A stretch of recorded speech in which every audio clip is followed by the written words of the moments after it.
WhatsApp-dan gələn bu bulanıq şəkli süni intellektlə cəmi 10 saniyə bu hala gətirdim. Amma adi yolla yox. Bu xüsusi promptla. Bəzən çox sevdiyimiz bir fotonun keyfiyyəti aşağı olur. Foto bulanıq düşür, üz detalları itir və ya şəkil WhatsApp-dan gəldiyi üçün sıxılmış görünür.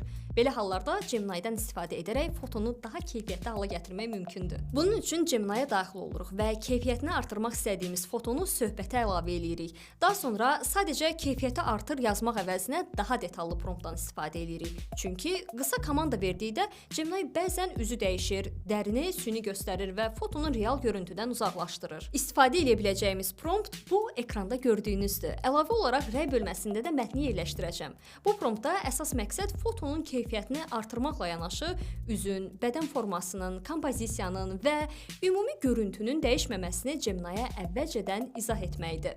Əgər nəticə yenə də süni görünürsə, əlavə olaraq "Make it more natural and less AI generated" yazmaq olar. Məncə, nəticələr möhtəşəm alınır. Belə dostlar, köhnə və keyfiyyəti aşağı fotolar üçün bu promptu yoxlaya bilərsiniz. Amma şəxsi fotoları süni intellekt platformalarına yükləməzdən əvvəl gizlilik tərəfini də nəzərə almağı unutmayaq. Azercell'in eksklüziv təqdimatında daha çox faydalı texnoloji məlumatlardan xəbərdar olmaq üçün səhifəmizi izləmək də yaddan çıxmasın.